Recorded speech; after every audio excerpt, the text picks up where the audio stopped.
농어촌 탄소 중립 영상한 시리즈 우리가 함께 그린 지구. 안녕하세요. 그린 스토리텔러 아나운서 윤은지입니다.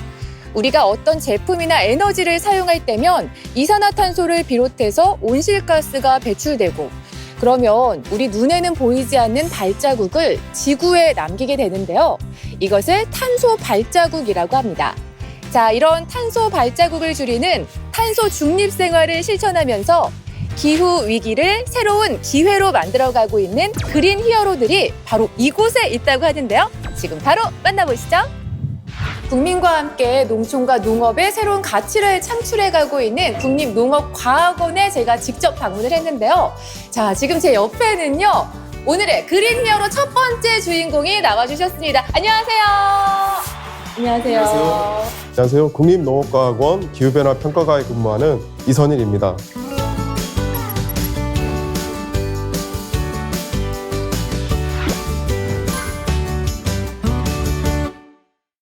네, 박사님, 사실 제가요, 탄소 중립 시대를 위해서 앞장서고 계시는 우리 그린 히어로 분들을 만나러 왔어요. 그런데 아무리 생각해도 이 탄소 배출하고 이 농업하고 어떤 관련이 있을까 이게 참 의아하거든요. 농업은 인류에 식량을 공급하는 가장 중요한 역할도 하지만 네. 식량을 생산하는 과정에서 일부 온실가스원이 만들어지고 배출이 되는 배출원으로 분류가 되고 있습니다. 이 온실가스라고 하면 이렇게 운전하는 뭐 석유나 뭐 석탄 이런 거가 탈 때 나오는 게 온실가스 아니었어요? 예, 많은 분들이 그렇게 생각합니다. 네. 하지만 농업에서 배출되는 온실가스는 저희가 이제 벼를 재배할 때 논에 퇴비 등의 유기물을 공급을 하는데요. 네. 물을 넣는 이런 담수를 하기 때문에 산소 공급이 원활하지 않아서 이러한 유기물들이 토양 미생물에 의해 현미적인 분해를 통해서 온실가스인 메탄이 배출이 됩니다. 와, 농업에서 이런 가스들이 온실가스가 나온 거는 진짜 충격적인데 전혀 생각하지 못했거든요. 농업뿐만 아니라 네.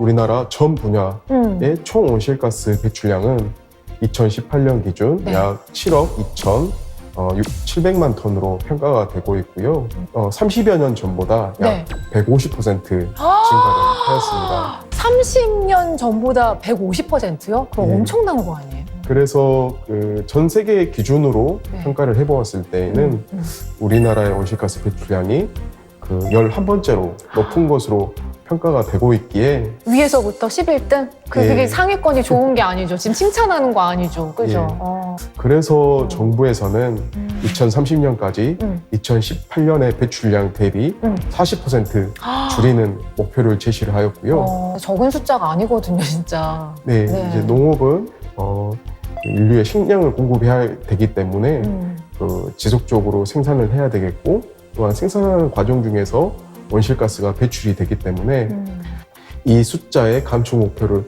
달성하기 위해서는 현실적으로 상당히 많은 어려움이 있는 게 그쵸. 사실입니다. 따라서 온실가스를 줄일 수 있는 감축 기술을 개발하고 이 중 가장 대표적인 게 저탄소 농업 기술이 되겠습니다. 저탄소 농업 기술. 이게 직관적으로 딱 느낌이 오네요. 탄소를 조금 배출하는 농업 기술. 뭐 그런 뜻일까요? 농산물을 생산하기 위해 투입되는 비료나 에너지를 줄이거나 또한 생산하는 과정 중에 배출된 온실가스를 줄이는 영농 활동 기술을 뜻하고요. 네. 지속적으로 개발하고 농가 현장에 보급하기 위해 다양한 그리고 보급을 확산하기 위한 여러 방법들을 지속적으로 연구를 하고 있습니다. 와, 이게 지금 우리 그린 히어로 박사님께서 지금 다 하고 계신 일이라는 말씀이시잖아요. 그렇죠? 네. 야, 너무 좋습니다. 사실 이런 연구들도 중요하지만요. 무엇보다 중요한 게 이런 좋은 기술들을 농가에서 실제로 이제 이용을 하시고 접목해서 사용하시는 게 또 중요할 것 같아요. 네, 맞습니다. 그래서 그런 노력들을 저희 연구원분들도 하고 있고요. 네. 그뿐만 아니라 바로 이런 분들이 필요합니다. 이런 분들이, 바로 이런 분들이 필요합니다. 이런 분들이 혹시 그분이실까요? 저희가 궁금해하는 두 번째 히어로 분이 네, 나와 맞습니다. 계신가? 네, 불러보도록 하겠습니다. 나와주세요. 히어로, 그린 히어로. 반갑습니다. 안녕하세요. 안녕하세요. 네, 누구신지 소개 부탁드릴게요. 저는 한국농업기술진흥원에서 기후변화 대응과 관련된 탄소 감축 업무를 하는 이길재라고 합니다.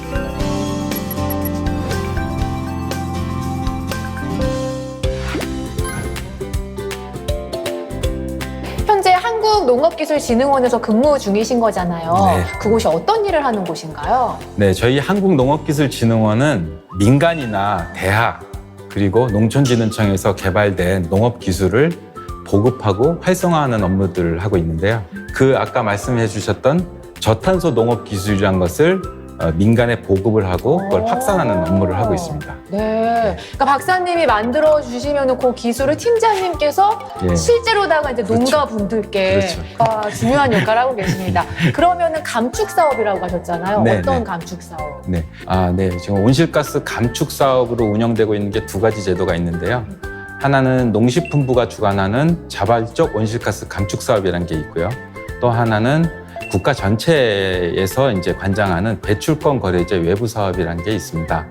그래서 이 온실가스 감축 사업에 참여하고 싶은 농가는 이제 저탄소 농업 기술을 적용을 해서 감축 활동을 해야 되는데, 이런 감축 활동은 아까 우리 이선일 박사께서 말씀하신 논에서 나오는 메탄을 줄이는 거, 밭에서 나오는 아산화질소를 줄이는 거, 그다음에 농기계를 쓰거나 하우스 난방을 하거나 할 때 에너지를 줄이는 사업들, 이런 것들이 다 이제 기술로서 등록이 되어 있는데, 총 지금 현재까지는 한 16개 정도 기술이 등록이 되어 있어요. 저희 진흥원의 홈페이지에 오시면 자세히 아주 다 나와 있습니다. 사실 이렇게 환경을 생각해서 탄소 배출을 줄이는 것도 물론 중요하지만 또 우리 농민분들 입장에서는 또 소득도 무시할 수가 없잖아요. 농업농촌 자발적 온실가스 감축 사업은 우리 농업인이 온실가스를 줄이면 온실가스 줄인 이제 1톤당 10,000원씩 이제 직접 돈을 줍니다. 인센티브로. 네. 온실가스 1톤을 만들기 위해서는 등유를 기준으로 했을 때 한 400리터 정도를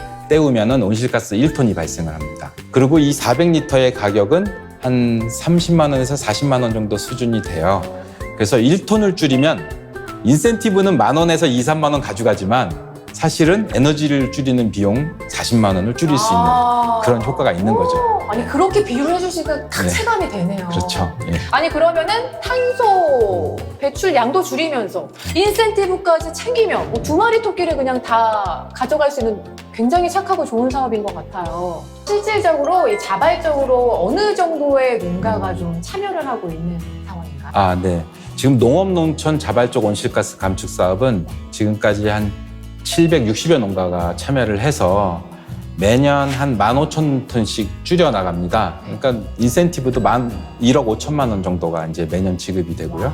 농가분들의 어떤 반응이나 느낌은 어떠실까요? 그렇게 쉬운 사업은 아니에요. 우리 농업인들이 온실가스 감축이다 하는 그 단어부터 일단 익숙하지가 않습니다. 우리가 친환경 농업이라고 해서 우리 퇴비를 주지 않습니까? 네. 사실은 퇴비를 주는 것은 자원순환의 개념에서는 상당히 좋은 개념입니다. 다만 이걸 과도하게 주게 되면은 이것 퇴비도 질소원이기 때문에 질소가 아산화질소가 많이 나오게 돼요. 내가 퇴비를 주는 친환경 농업인이라고 생각하시는 분들은 환경에 도움이 된다고 생각하시지. 저도 그렇게 생각했어요. 온실가스를 배출한다 절대 생각 안 합니다. 와. 물론 우리 식량 생산과 먹거리 생산 굉장히 중요한 산업이지 않습니까? 그렇죠. 반드시 해야 되는 거고. 네. 다만 이걸 할 때 환경에 위해성을 가할 수도 있다 하는 그런 인식을 갖고 이런 어떤 분뇨를 통한 어떤 환경 오염이라든가 이런 것들도 전부 줄일 수 있게끔 하는 그런 인식하에 출발을 해야 소득도 되고 그다음에 내가 환경도 지키고 하는 그런 활동을 할 수 있지 않을까 이렇게 네. 생각합니다. 자, 그래서 저희가요, 이번에는요, 정말 탄소 배출 저감을 몸소 실천하고 계신 농가를 직접 다녀와 봤습니다. 화면으로 만나보시죠.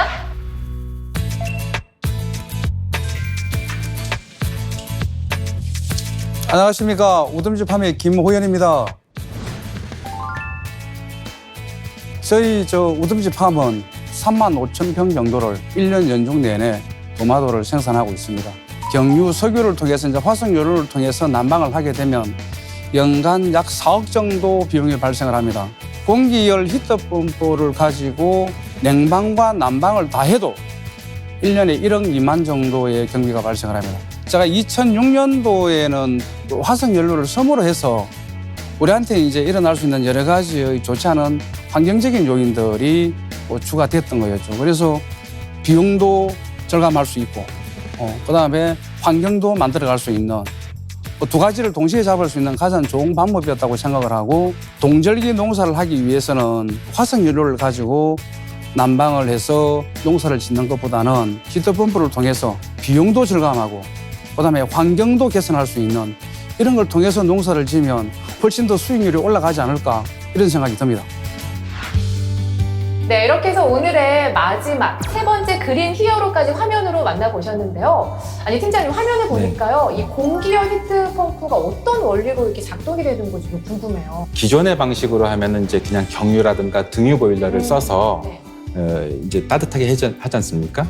근데 공기열 히트펌프라는 거는 이 에너지를 화석연료에서 갖고 오는 게 아니고 공기열 히트펌프는 공기에서 갖고 오고 오. 지열 히트펌프는 땅속에서 갖고 오고 지하수 히트펌프는 지하수에서 물에서 갖고 오고 해서 남의 에너지를 끌어와서 내 난방에 사용을 하는 것이라서 네. 화석연료를 쓸 때보다 보통 2배에서 3배 정도 효율이 훨씬 더 좋아집니다. 자, 그럼 마지막으로 우리 그린 히어로로서 기후위기를 극복할 목표, 앞으로 어떻게 하겠다, 네, 계획이 있으신가요? 농업은 식량 안보와도 연계되어 있기 때문에 탄소 중립을 달성하기 위해서 무작정 없앨 수는 없고 그 환경성을 전부 고려한 이런 능동적인 대처가 필요하겠고 그런 부분에 대해 연구와 고민을 할 계획입니다.